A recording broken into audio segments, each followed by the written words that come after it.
All right. Well, we're going to switch gears now and turn back from talking about statistics like we have been for a little bit and move back to talking about some different specific types of research methods.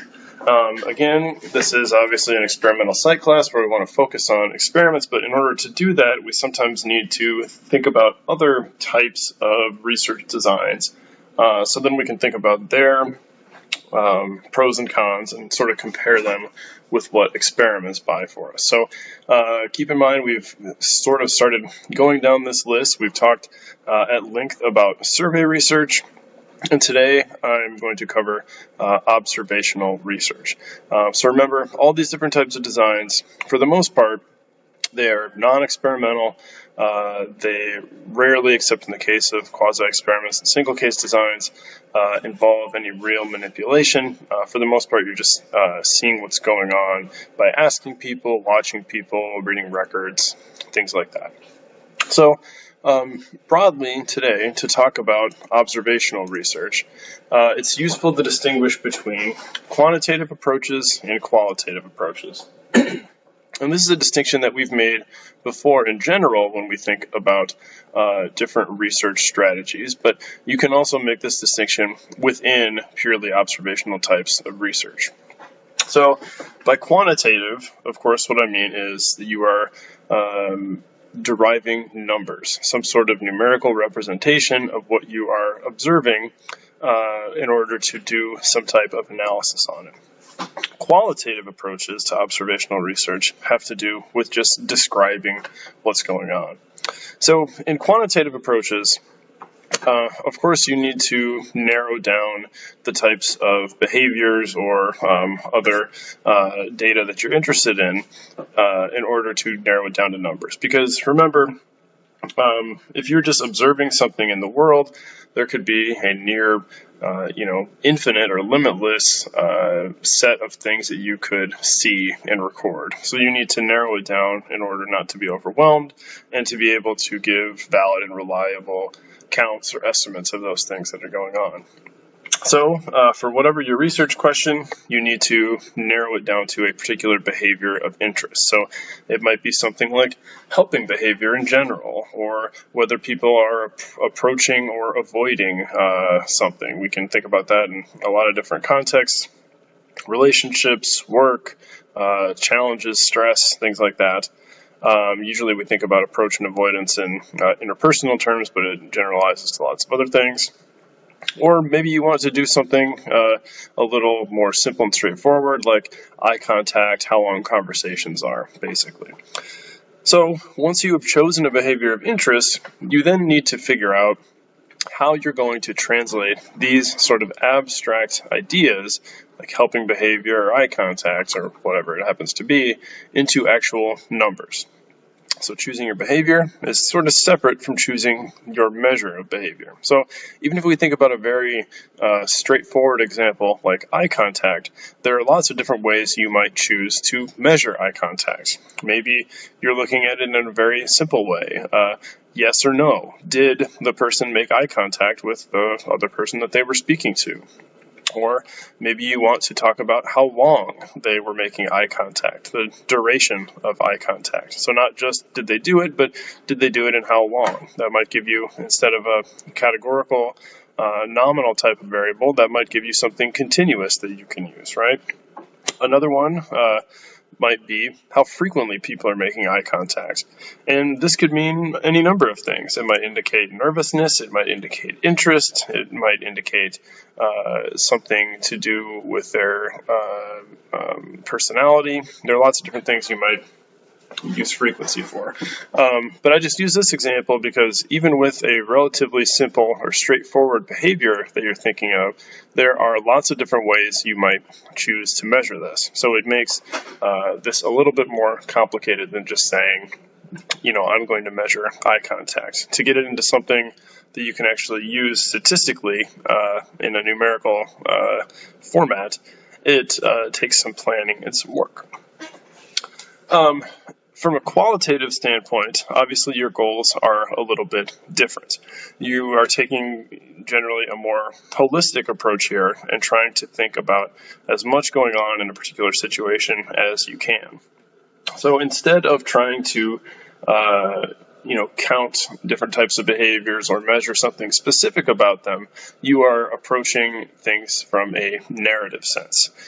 So the researcher might be taking as many notes as possible while they are observing some event, like a gathering of people, or the process of getting work done in an office, or how groups work together in a classroom, or how children interact with one another at a school. Instead of picking one particular behavior that researchers might spend all their time focusing on at the expense of other things to get numbers that have to do with them, qualitative approaches might be broader and take lots and lots of different notes about all sorts of different behaviors and circumstances. So again, it might be notes to supplement those notes, because you can only take notes so fast. Researchers might also often use audio and video recordings and then take notes and classify things that they're seeing in those media afterwards. So obviously just having these accounts, these records, are not sufficient in and of themselves to constitute any real research, right? So eventually, people use these narrative records to classify and organize behaviors. And sometimes that ends up being just a pure description of things, like you might think of anthropological studies or some sociological accounts being very narrative and qualitative in their approaches and never really crossing any other direction. But sometimes you might get all these in-depth descriptions in order to eventually classify them in such a specific way that you're deriving numerical representations out of them so you can do analyses. So sort of mixing these two different approaches. So again, these things are not necessarily mutually exclusive. They can be kind of mixed in the same study or same observation period. One thing that's true, though, is that if you stick to completely qualitative approaches and are only trying to make a record of behavior, you are not going to be able to do things like statistical analyses that we frequently are interested in as empirical psychologists. So you have to have some kind of numbers in order to do any statistical analyses and think about the representativeness of the behaviors that you are observing and measuring. Okay. Another distinction we might make within the world of observational research is between naturalistic observation and systematic or structured observation. Naturalistic observation has to do with observing people's behaviors with no interference whatsoever from the researcher. So most of the time, these are going to include people not necessarily even revealing the fact that they are observing people, because as we know, being aware of somebody or being aware that you're being evaluated or watched can have pretty strong impacts on people's behavior. So oftentimes these are done, you might say, in secret or unobtrusively in some way, so people are not being affected by the fact that they're being watched. So in order to see what's going on in a given setting, a researcher needs to kind of get themselves immersed in that particular setting in a way that allows them to see what's going on.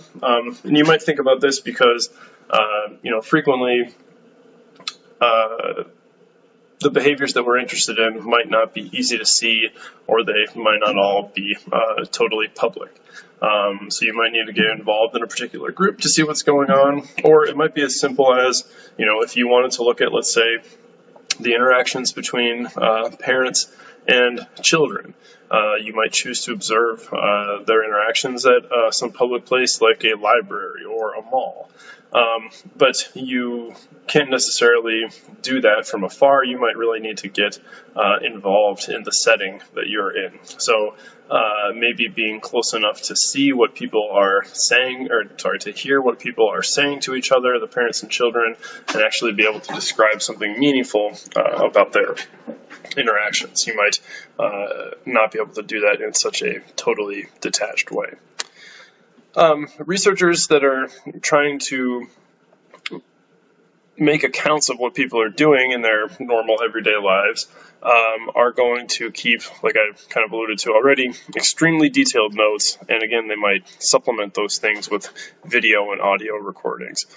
So the notes that they are taking might be their own observations of what's going on in a particular setting, but it's important to remember as researchers that like anybody else, we don't know what we don't know, right? So only your observations as an outside observer of something are going to be a little bit incomplete. So frequently it's useful to interview people that are involved. So, in the example I've used, you might talk to the parents and children that you're trying to observe something about their relationships. Or let's say you are a researcher that is coming in to study people's reactions to some kind of natural disaster or something. If you were not involved in it, then your observations might be necessarily sort of incomplete because you didn't experience it, and you might not have the necessary context really to give a complete account of it. So interviewing people that were actually involved and affected by these types of events might be the only way that you can get a really complete account of it. We'll talk about this a little bit more when we get to archival research, but naturalistic observation can also be supplemented by things like, documents and records of people's behaviors and actions, and different, firsthand accounts from, let's say, like newspapers or journals that might give you, a bigger picture of what was happening in a given time.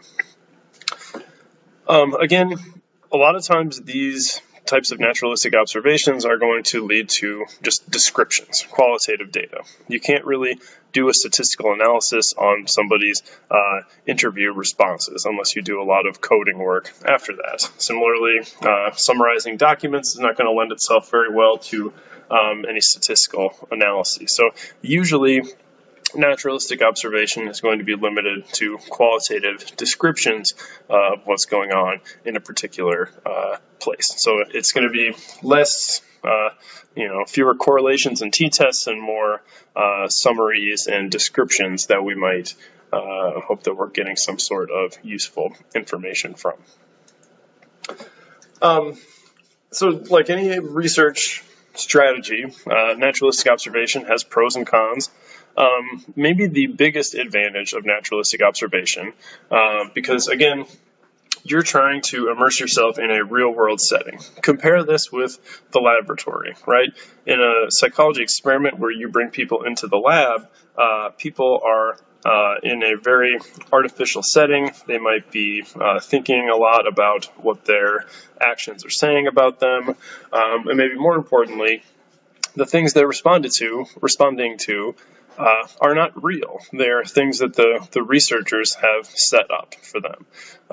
They're very specific, highly controlled paradigms that don't allow for a lot of realism to enter into the situation.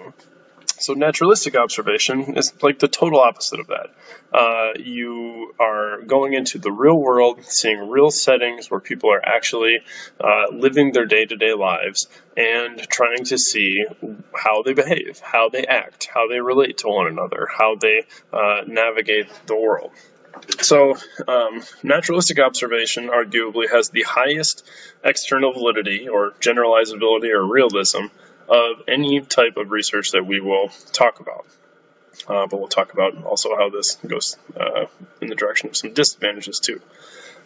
Naturalistic observation might also avoid certain types of ethical problems sometimes. Imagine that you are interested in studying trauma. You can't randomly assign people to experience trauma, right? That would be entirely unethical, and nobody would want to do that. Nobody would want to research things like that necessarily, and people definitely wouldn't opt into participating in a study like that. So if you instead go to a disaster site or something like that, or go to a place where there's been a particularly acute economic downturn or whatever it happens to be, you're not manipulating that. You're not exposing people to that. You're just going to help tell people's stories, so to speak, after those types of things have happened. So you are not introducing any trauma or problems or whatever it might happen to be. You are just taking accounts of it and trying to figure out some of the things going on around it. The types of data that you're going to use, obviously, like I've already kind of mentioned, the data is going to be qualitative in nature. So because of this, some of the disadvantages here are that you are not generally going to be able to do statistical analyses.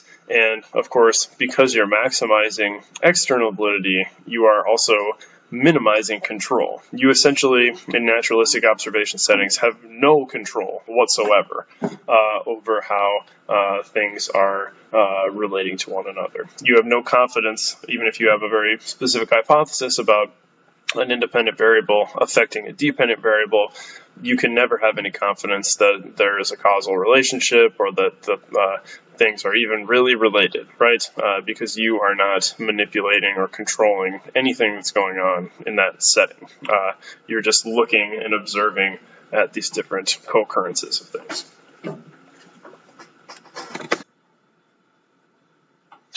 One other more specific type of observation that doesn't really quite fit in neatly to naturalistic observation, but we should at least cover a little bit, is something that we call participant observation. In participant observation, the researcher really goes all the way in immersing themselves into a research domain, basically. The researcher is not just seeing something from afar or interviewing people about their experiences, but they are really trying to become part of that experience. They're becoming a member of the group that they're observing. And sometimes this is going to be something that people do in sort of secret, or sometimes it's going to be something that people are very upfront about. So there are different ways that this might go. So you can imagine that sometimes for certain groups that don't particularly like to disclose things about themselves, or probably for good reason, sometimes it might be useful for researchers to become involved in the groups in order to find out things about them. One kind of classic example of this is something I talk about in my social psychology class, that Leon Festinger, a social psychologist in the 1950s, wanted to study this group that had some pretty out there religious beliefs about some aliens that were going to come save the world from a giant doomsday flood, basically. There was a woman that led this group, and she said that she got messages through automatic writing from the aliens, like they would kind of take over her body and give messages about what this group needed to do to save the world, things like giving up their possessions and leaving their jobs and families if they didn't support this, and not wearing any metal on their bodies, for example, because it would interfere with the spaceship that was supposed to come save them, all these kind of very outlandish things.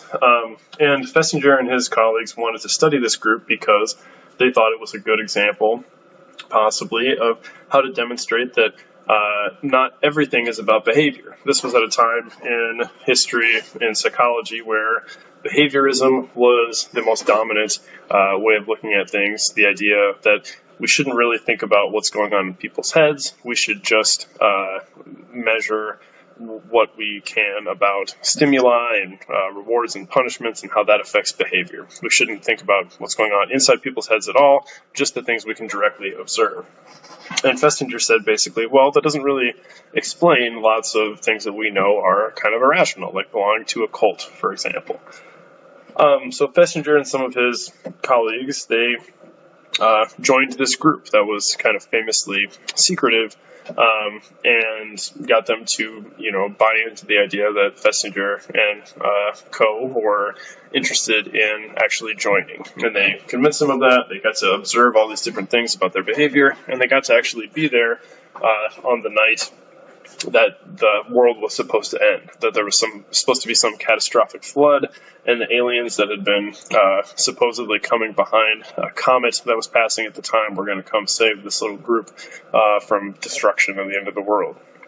Obviously, that didn't happen, and behaviorists would say that because that is a pretty big punishment, that all these things you've given up your livelihood and everything for didn't happen, that should be a punishment that leads you to change your behavior, right? And go back to your normal life. But the people became more invested, and they interpreted it as that they had saved the world, and the aliens sent them a supposed message that they'd save the world with their faith. And then these people that had previously been so secretive started, actively looking for new recruits and giving media interviews and things like that. But without doing participant observation work, that group never would have been able to be studied, because it's not something you can study from afar, for example. You can't see their behavior publicly because they're not sharing it publicly. Now, does this have some issues with it? Of course it does. That it's up to the researcher to try to be as objective as possible, but that's impossible really when you are putting yourself into a group. Being part of a group is going to affect it. You can try to be as objective as you can, but that's really a tall order for people to make there. And maybe more importantly, this really calls into question a lot of the things we've talked about. It doesn't call it into question, but it undermines a lot of the things that we've talked about in terms of consent and respecting participants in research. So Fessinger and his colleagues, they didn't ask people, obviously, if they wanted to be observed because they were keeping it a secret. And the measures that they took to keep these people's identities secret, they changed the names of people in the book that they ended up writing about it, called When Prophecy Fails. But they, the names of at least the leader of the group eventually got out, so they kind of failed in that regard. And it's really not in the spirit of all of the protections for people to sort of trick them. So other types of participant observations might be, a journalist joining a protest movement and following them along their march or to different events or something like that, but disclosing that they're a journalist. That might be an analogous sort of idea here, and researchers can do the same thing, where you are disclosing that you are a researcher, but you might be like a researcher activist, basically. And that in some ways gets around the issues of consent and being straightforward about these things, and also acknowledges that it's just not realistic for people to be totally objective under these different scenarios. So, it doesn't totally solve those problems, but at least it kind of addresses it. But in any case, you can kind of see how joining a group is going to have lots of benefits with access and the specificity of your descriptions, even if it might cause some other problems in terms of how connected you are to the group and how respectful you can be about their autonomy and their confidentiality.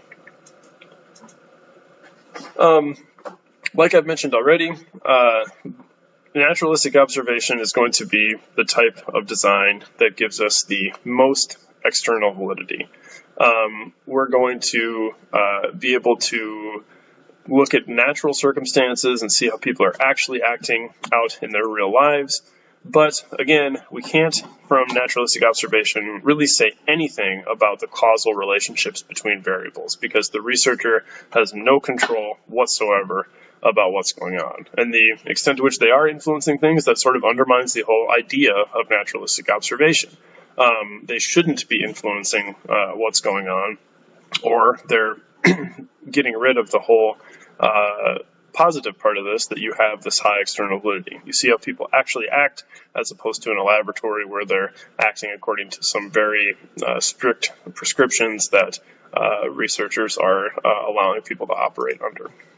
So from naturalistic observations, if you were to end up quantifying things down the road after you have all your descriptions and such, the most specificity you're going to have, the most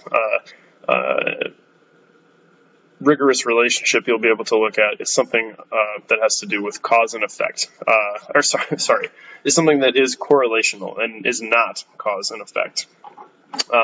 You're never going to be able to properly derive evidence of a causal relationship in naturalistic observations. The kind of next step up in rigor from systematic observation from naturalistic observation in a sense, is systematic observation. So systematic observation, it's not as broad as naturalistic observation. It's not just making a big account of what's going on.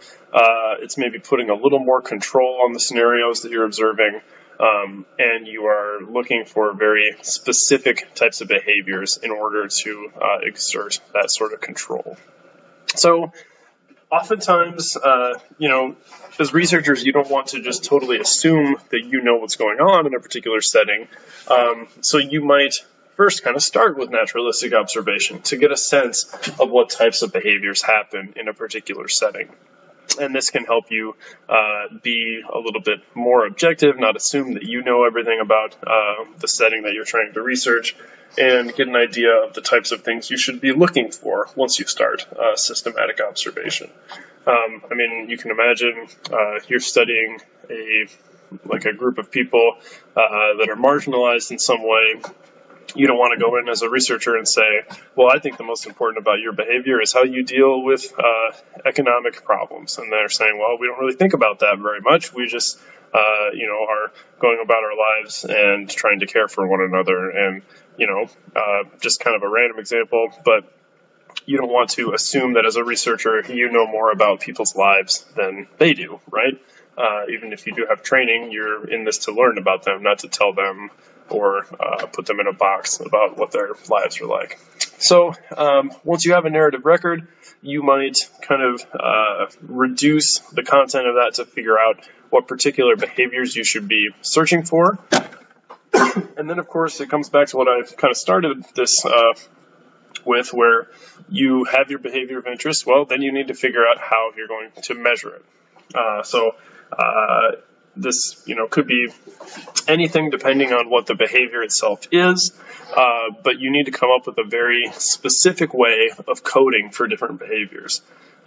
So with eye contact, you might have specific ways people are counting them, like if they're looking at a person for a particular amount of time, that qualifies as eye contact or something. But the biggest thing is that you are doing this in a consistent and reliable way. So people that are coding for things that they're observing from other people, they need lots and lots of training and practice to do this. You don't just want to assume people are able to do this consistently, because again, we have subjective interpretations of things. Even people who are trying to study the same things might not always see them the same way. So doing a lot of training in order to code for behaviors is very necessary, because you don't want different ratings from different raters. Then, what are you even using the ratings for if they're not consistent?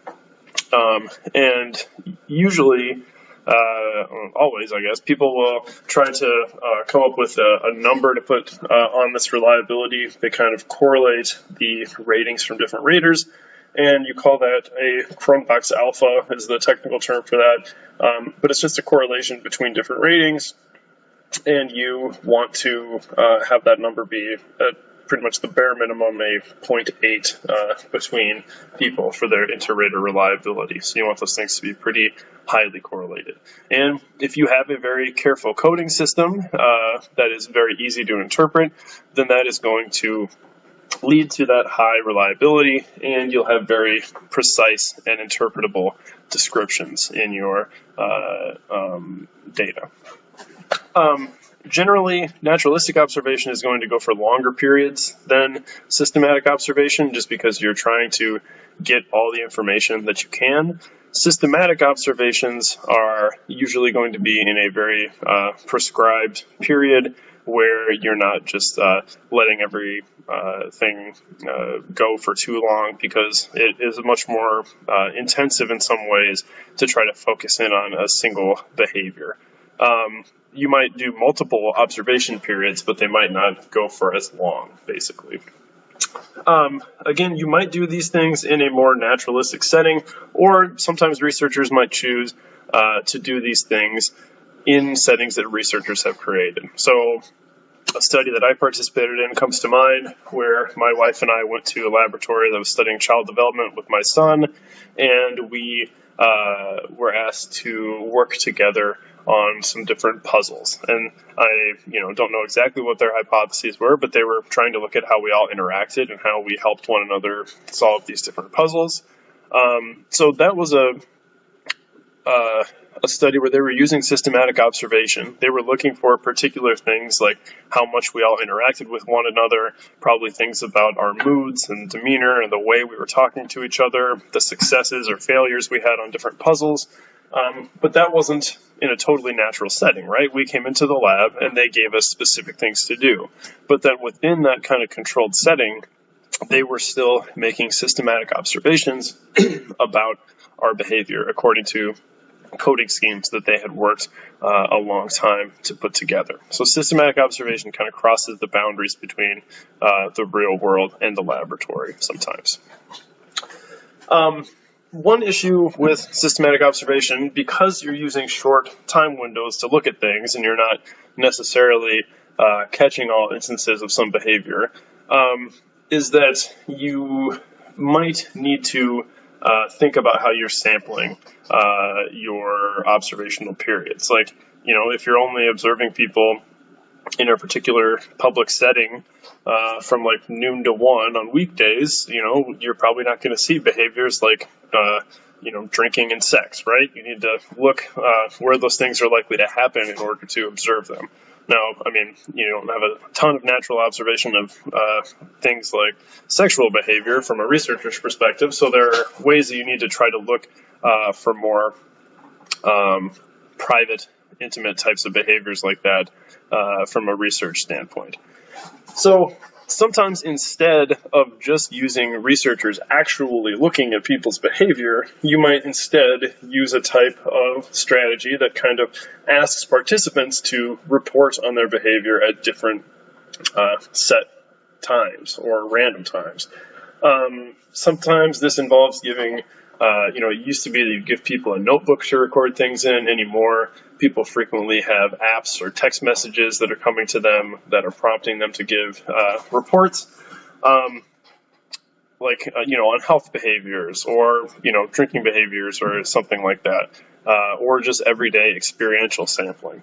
But these might be that people are getting a text message every hour on the hour during their waking hours to talk about their mood or something about their eating behaviors. They might get a text in the morning and the evening to talk about how hungry they feel or something like that, prompting the participant at these either fixed intervals or at totally random intervals. Maybe you have an algorithm that tells you 5 different times a day at totally random times when you're supposed to talk about your mood or whether you have engaged in some kind of like exercise or something. Again, this can be done remotely, so the researcher doesn't have to be around it all the time. And you can remotely tell the researcher what's going on. So time sampling is being prompted at either a fixed or a random time to do these things, but you might also be prompted just to do it whenever a particular event happens. So, for example, in studies that have to do with eating and food, maybe after every meal that you have, you have agreed that you're going to make a food diary, or you're going to write about how you feel after that meal. So after any particular event that is of interest to the study, you will provide an account of that behavior. Situation sampling is in some ways like the opposite of event sampling. Maybe for event sampling, it's around meals or around exercise or around when you go to sleep or around when you interact with your loved ones or something. Situation sampling is trying to look at the same types of behaviors or measures over different situations. So maybe asking you about your mood while you're at work and while you're at home and while you're at the gym and while you're commuting. So the researchers can look at variations in things like your mood across different situations.